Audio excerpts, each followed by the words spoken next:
마지막으로 이제 제가 여러분들께 드리고 싶은 말씀은 취업에 임하는 자세입니다. 앞에서 저희도, 그러니까 저희 GS 칼텍스라는 회사도 비전을 정립을 하고 그 비전에 맞춰서 임직원이 하나가 돼서 지금 노력을 하고 있는데 개인도 마찬가지라고 생각합니다. 아마 많이들 보셨겠지만 뭐 하버드에서 과거에 조사를 했는데 그 학부 시절에 구체적인 목표와 계획을 가지고 있었던 3%의 사람이 나머지 97%의 사람이 그러니까 벌어들인 소득의 그러니까 10년 후에 벌어들인 소득의 10배 정도를 벌고 있다는 조사를 본 적이 있는데요. 마찬가지입니다. 여러분들 그 왜 묘목이 흔들리면 이렇게 살짝 흔들리잖아요. 근데 커다란 거목이 돼서 이렇게 흔들리면 뿌리까지 흔들리면서 뽑히겠죠.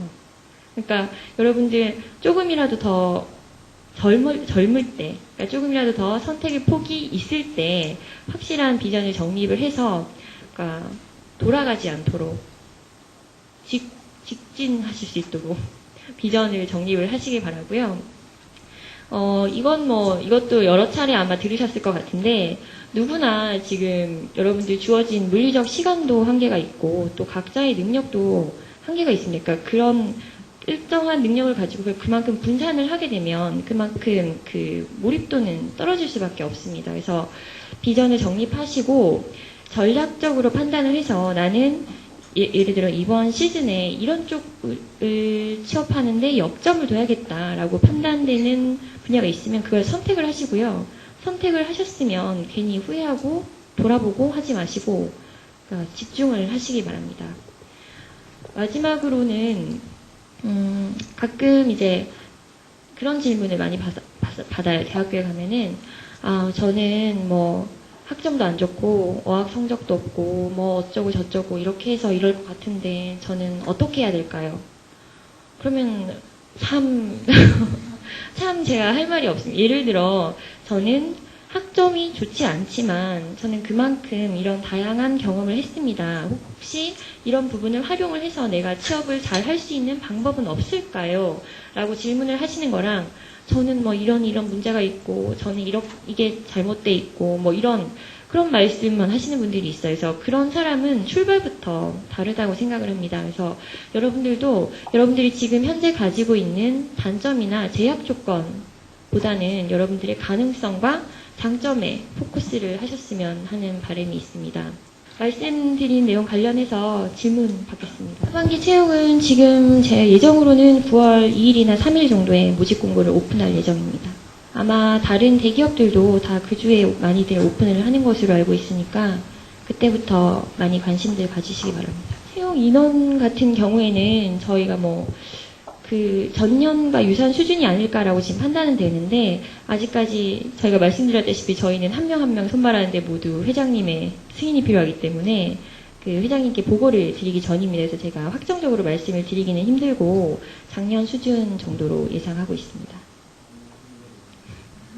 작년 수준 저희 공채가 그 70명 정도. 저희가 올해 같은 경우에는 그 그러니까 예를 들어 지원하신 분야에서 요청할 경우에 한해서 저희는 스피킹을 도입을 하고 있고 전체 분야에 적용을 하고 있는 것은 아닙니다. 그래서 주로 이제 관련된 분야 예를 들어서 저희가 이사회 뭐 이런 쪽은 꾸준히 영어를 하셔야 되거든요. 그러니까 그런 쪽 관련된 아니면 뭐 사업 전략 파트 이런 쪽은 이제 영어 테스트를 작년까지는 기본적으로는 제출을 하시게끔 했고 성적이 없는 사람은 저희가 응시 기회를 드렸었는데 올해는 기본 제출을 조건으로 할 예정입니다. 아니 없습니다. 근데 영어 면접은 따로 없는데 이제 개별 면접 중에 그러니까 해당 분야 면접위원이 호기심이나 뭐 갑자기 본인이 이제 영어 하시고 싶으셔가지고 질문하시는 것까지는 저희가 어떻게 할 수가 없기 때문에 네, 점수 제한이 있고요. 저희가 토익 스피킹 같은 경우에는 6단계, 레벨 6 이상, 그리고 오픽 같은 경우에는 그 어드밴스드 그러면 그 밑에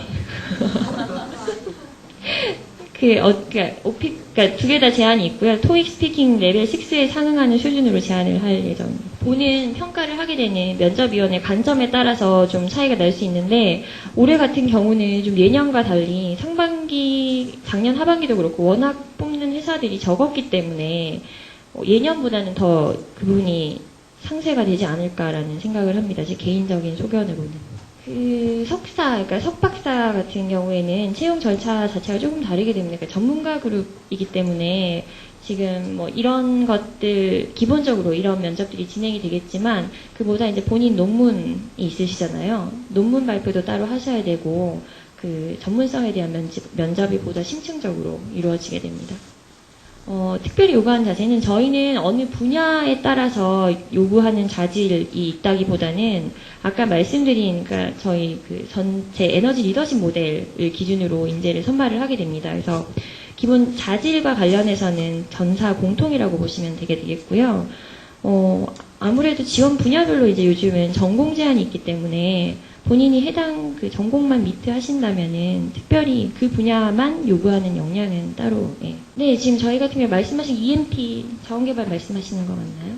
네, 따로 별도의 조직이 있고요. 해당 조직에서 지금 열심히 시추 및 그 지질 탐사를 하고 있는데 저희 그 작년 신입사원들 말로는 이렇게 작년에 판 건 좀 드라이해서, 예. 그렇게 얘기들을 하더라고요. 이렇게 끈적끈적해야지 크루드가 왕창 매장이 되어 있는 거고, 드라이하면 이렇게 파도 거의 원유가 없는 그런, 예. CS 칼텍스 여성 남성 비율이 저희가 그 여직원들이 좀 많이 들어오기 시작한 게 저희 때, 그러니까 제가 입사할 때부터입니다. 그래서 제 입사하기 전에는 여직원 비율이 그렇게 많지 않아서 제 입사했을 때는 굉장히 이렇게 좀 귀여움을 많이 받았는데 지속적으로 여직원들이 많이 뽑히니까 조금씩 이제 천대를 받는 그런 상황이고 신입사원 입사 비율로 봤을 때는 여직원들 비율이 한 25에서 30% 정도 됩니다. 저희가 이제 그 화학공학, 그러니까 저희 여수 컴플렉스 쪽 충원 인원이 상당수를 차지하다 보니까 아마 공대 쪽이 여자 비율이 좀 낮잖아요. 그래서 그걸 감안할 때 타 분야는 거의 뭐 남녀 거의 비슷하게 입사를 한다고 보시면 되겠습니다. 지원자들에게 바라는 상황이라고 하면 딱히 뭐 저희 GS 칼텍스만 바라는 건 아닌 것 같고 그 도전적이긴 하되 현실적인 도전을 할 수 있는.